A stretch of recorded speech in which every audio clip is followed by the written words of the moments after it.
Let me give you 4 major ways to think on paper. The first is a journal.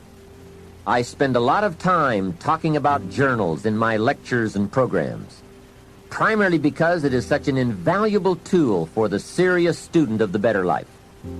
A journal is merely a gathering place for all the good information that comes your way, from sermons, from books, from lectures, from business conferences, magazines, thinking time, research, any source of information that you feel is worth keeping.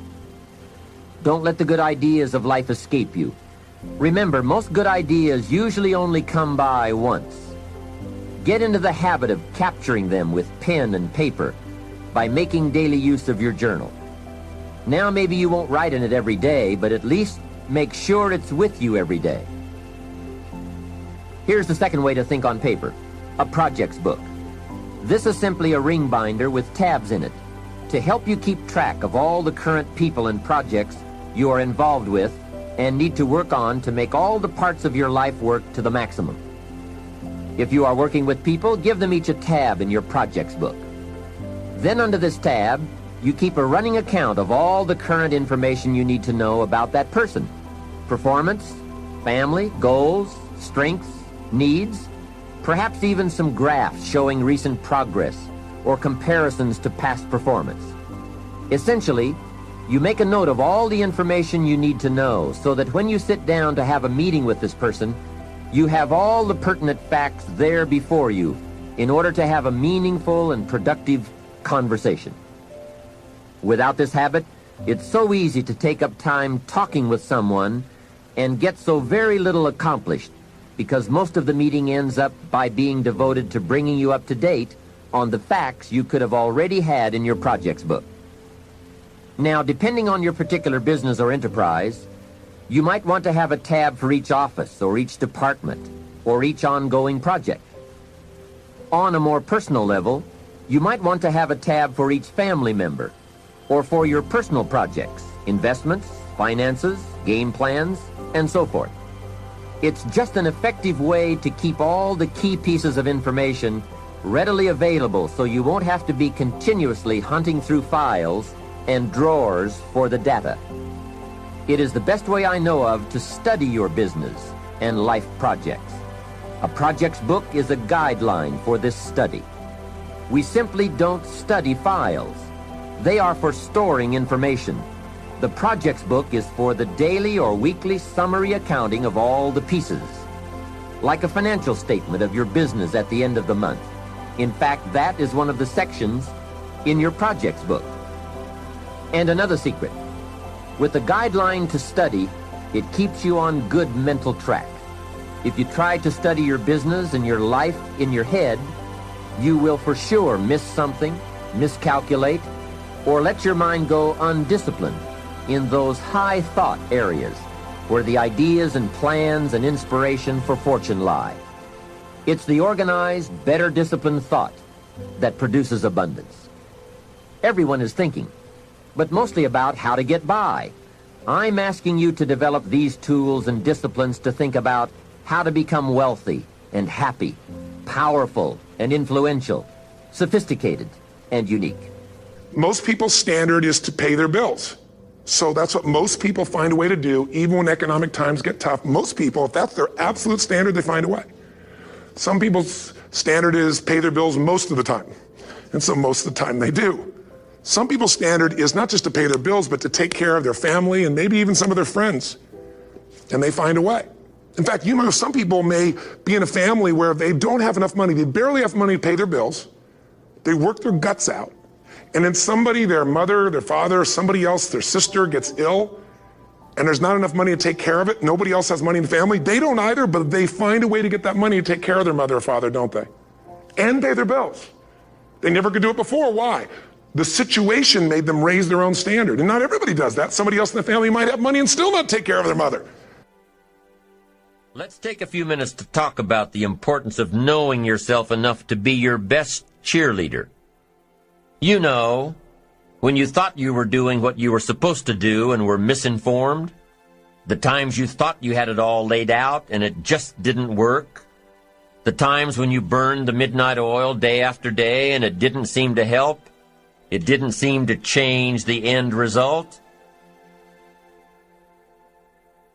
I don't care what kind of house you have, without lights, without the microwave, without the stove, without energy, right? It doesn't work. So I want you to do me a favor, though, right? Because we're going to do the energy again, but here's what I want you to do.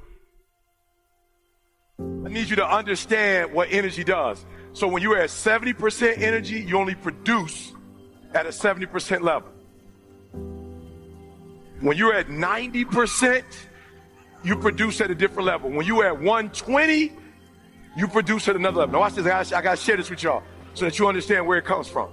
So you can have a mother who is being chased with her newborn baby with a dog, and she has the strength to make that dog move. The decisions you make right now is up to you. Take full ownership. Hold you accountable. And don't let you off the hook. I'm talking about you. The only person that you can actually control. You. That's who has to take ownership.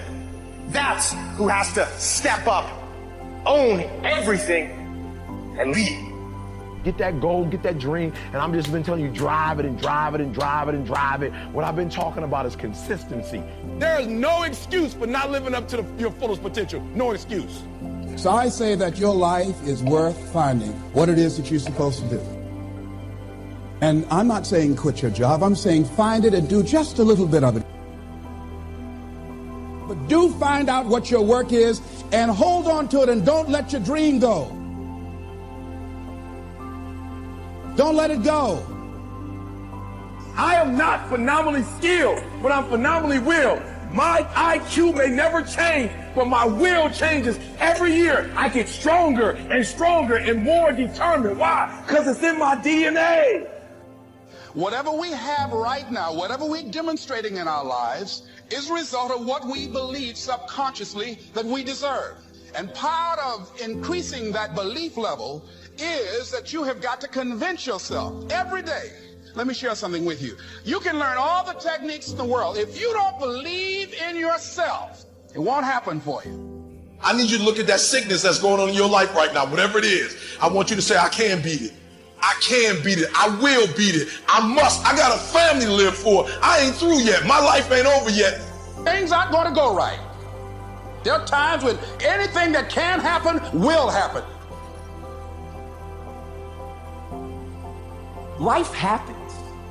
The unexpected, the uncalled for, the unintentional. We've been damaged emotionally, damaged spiritually. It may be your business. It may be your heart that is broken today. It may be the number in your bank account that is screaming, you are broke. You can break physically, you can break mentally, you can break your heart, you can break your spirit, and all of those are going to leave a mark. But the mark that they leave can be the mark of victory, or it can be the mark of defeat. It is staying with the breaking that produces the blessing. And I think the biggest thing for me is that I had such an amazing teacher. And my guru trained me remotely before I joined the monastery, and then when the first 3 years I lived with him, he trained me intensely. And unfortunately, he died 3 years after I joined, so I stayed for 7 more years. But in the 3 years that I was with him, he personally worked with me and really broke me, so to speak, broke all the patterns. And I'm not saying all the patterns, but definitely a great deal of them. And then helped me to recreate new patterns in my mind, and really taught me about my mind and how it works. And he showed and gave me tools, right? He gave me enough homework that I could reincarnate for the next 5 more lives, and I still would struggle to accomplish all the work he's given me. What kind of tools was he doing, and what was he? How was he breaking you? By challenging me. So, for example, you're 23 at the time. Yeah, 23 and a half. Just came from Perth. Yep. And now you're giving the next 10 years of your life to this I man. went in there for life. I never thought I would leave. My intention was to be a monk my whole life. I had no plans to leave, not be a monk. Never. So after he died, 3 years later, it was a really difficult time for the monastery. There was only 27 monks. And everybody, 2 generations of monks, and everybody came there because of him. They were seeking self-realization, or they wanted to serve, but because of him, they joined that particular monastery to be his students. So in the 52 years of teaching, he had just 27 monks with him that he knew intimately, that he trained. And when he died, it was a great loss and a real difficult period. And I think within 2 years, we lost about 8 or 9 monks left. And, I stayed 7 more years, and I felt that, our paths weren't as aligned as it was before. So my vows expired, and I chose to leave. But I had no intention ever of wanting to leave the monastery. I would be, if he was alive, I'd still be there as a monk, for sure. Wow. So it wasn't that I went in there, I was going to do 10 years and then leave and go travel and teach. That was never my intention. Okay. Yeah. But so when I left, I was like, I had to do something now. Right. Yeah. And so those first few years, he kind of goes to break you. Yeah, and it's really about, he's able to, because he only had a few students, and he always wanted a few students so that he could understand you, right? If you have 20,000 students, you can't get to know them, but if you have 27, you can know each one intimately. So he got to know me, he got to understand me, he got to see my habits, my weaknesses. One thing, that he worked with me is to really teach me to be non-attached. So one way, all the monks lived in a hut that was 10 feet by 10 feet by 10 feet tall. So 4 walls, 2 windows, a door, just a futon mattress, a pillow, a blanket, and an oil lamp. No toilet, no electricity, no plumbing, nothing in there. And that was the big hut. Right, so 3 meters by 3 meters, that was considered the big hut. And I lived in one for a few months, and then he would move me to another place. He'd move me to an office, and he says, I want you to sleep here in the meeting room. And I'm like, okay. So I rolled up my futon mattress, and I went and slept in the meeting room. And I remember a giant centipede, like about 8 inches, falling from the air conditioning. I'd sleep under the air conditioning vent because it was Hawaii, it was warm, and wanted to be a little bit cool. I remember one fell on my chest and ran across my body.